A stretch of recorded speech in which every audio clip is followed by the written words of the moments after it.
Gracias por venir, por este brindis para mí, por regalarme la intuición del alma mía. Porque los días se nos van, quiero jugar hasta el final por otra noche con el Diego. Doy mi vida. Hola, hola nuevamente. Hola a los que se van sumando. Buenas tardes, Laura. La columna de Gabriel Andrés, que dijimos y adelantamos que hoy se llama El Salvavidas. A ver con qué te viniste hoy. Tu relato. A veces uno atraviesa atraviesa una mala racha, ¿no? O no pasa por el mejor momento. A todos nos ha tocado, o nos toca, nos puede pasar.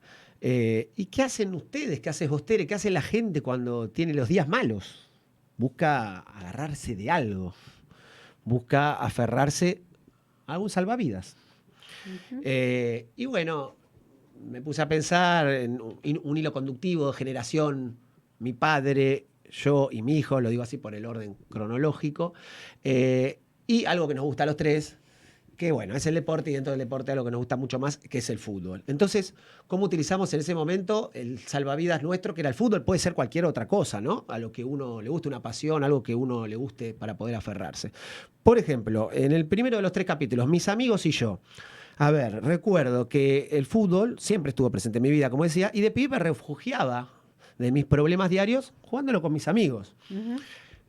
Claro, situémonos en contexto. En mi contexto de pibe, jugaba todavía en la calle, fui una de las últimas camadas que todavía jugaba la pelota en la calle, luego ahí se terminó, prácticamente ahí, en Mataderos, muy cerquita acá, Araujo, entre Bragado y Tapalqué, y jugamos clásicos con Chascomús, con Donizetti. Tengo un amigo que se llama Rodrigo Cano, que le mando un abrazo grande, que nunca jugaba, muy querido, pero él no lo jugaba, los miraba, porque él decía que no jugaba desafíos. Pero bueno, al margen de los demás lo jugábamos, y lo jugábamos en los portones marrones, que ahora, donde hoy hay un supermercado. Yo todavía paso y le doy un besito cuando paso por ahí. Qué lindo. Lo hago en serio. Sí, te creo. Y ahí teníamos todo, como jugábamos al 25, cuánto valía un gol, ¿no? O sea, la tijera valía 7, la chilena 8, de cabeza 5, bueno, etcétera. Y ya te digo, a veces entro al súper con cualquier excusa, no necesito nada, pero quiero pasar por ahí. ¿Y pisar qué pasa? ese suelo. Sí, pero realmente, exacto, porque me trae muchos recuerdos y muy lindos, por suerte. Y bueno, ¿y qué pelotas usaba en ese momento? En ese momento usaba la pelota número 5, la tango. ¿Cómo era la camiseta en esa época? Se usaba pegadita al cuerpo. Y los botines fulvencitos usaba yo, que la propaganda decía, botines fulvencitos para pibes cancheritos. O al revés, ¿no? Para pibes cancheritos, botines fulvencitos. Bueno, ¿qué quiero decir con esto? Me refugiaba en el fútbol del barrio y también en la selección argentina. Porque, por ejemplo, la mañana de la final del Mundial de México 86, al llegar a mi casa después de jugar a la pelota, surge una noticia muy fea que habían robado en la fábrica de mi papá. Mi papá tiene una fábrica de corbatas y le habían robado. ¿La fábrica de? De corbatas. Corbatas. Sí, como 50 años la tuvo Sí, mi sí. abuelo, mi papá, mi tío. Pero claro, así como surgió esa noticia, apenas un par de horas después, también elevándose en el área alemana, surgió algo, la figura del Tata Brown y el 1-0 en la Azteca, y aparece entonces, en mi caso, el salvavidas para la Copa, ¿no? La Copa alzada por Maradona y el título mundial de México 86. Ese fue mi salvavidas de la selección argentina en ese momento. Pasamos capítulo 2, mi viejo. Esto lo he hablado con él. Cómo era la vida de él, de pendejo, la vida de más chico. Él también futbolero, con amigos, por supuesto jugaba mucho más en la calle que nosotros, en el barrio de La Paternal, en Espinosa, entre Paysandú y Fragata Sarmiento, no muy lejos de acá tampoco, y jugaban los clásicos con quién, con Fragata Sarmiento, con Cucha Cucha. ¿Cómo era la pelota? Ya era una pelota pulpo. ¿Cómo era la camiseta? Era más holgada. Y los botines eran sacachispas. ¿Sí? Los dice, los nombra. Me acuerdo de todo eso. Los nombra Ignacio Copani en alguna canción. Sí. Bueno, al igual que yo, él se refugiaba en el fútbol del barrio y además de la selección argentina, porque él también tenía su historia. Sí.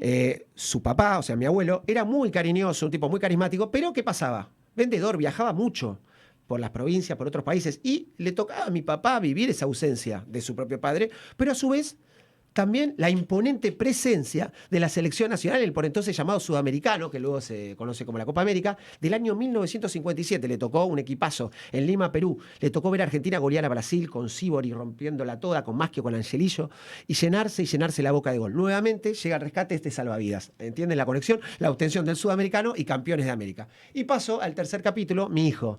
Porque después se me ocurrió pensar en una tercera generación. En mi hijo Matías, Matute, a su modo, él también vivió algo parecido. ¿Por qué? También futbolero, le tocó jugar en club, bueno, le tocó jugar en Racing de Villa del Parque y en la calle Nogoyá. ¿Y qué pasa? Los clásicos eran con otros equipos como Bermúdez, Villa Saores, otros equipos del barrio Villa del Parque, de Villa Devoto. ¿Cómo era la pelota? La pelota era la pelota de Messi.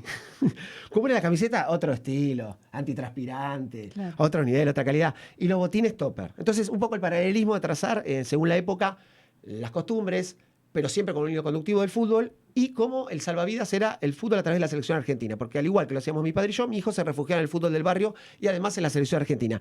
Y el año de la pandemia, en el 2020 y 2021, él tuvo que sobrellevar también su propia carga, tratando, al igual que tantos, de salir ileso en medio de una pandemia, de a pesar de todo no perder el contacto con sus amigos, transcurriendo una de las etapas más hermosas de la vida, como es la adolescencia. Sí. Pero en esa etapa en la que resultaba complicado salir a dar una vuelta, la que finalmente después de 28 años dio una vuelta olímpica, en este caso es la selección nacional, y de nuevo otra alegría futbolera llega en forma de salvavidas.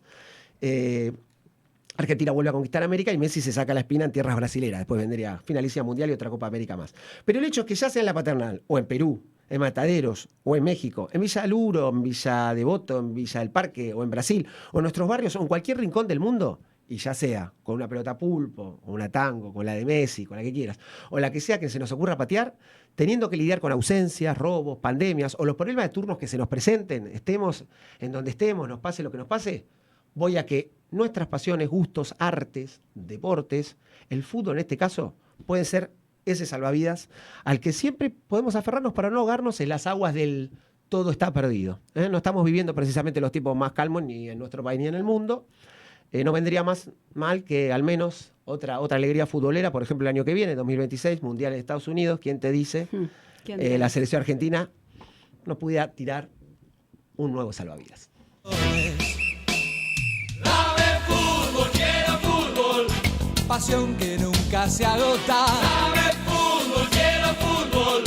Que arregla las almas rotas. Dame fútbol, quiero fútbol. Que en los otros juegos del mundo jamás te pasan una pelota.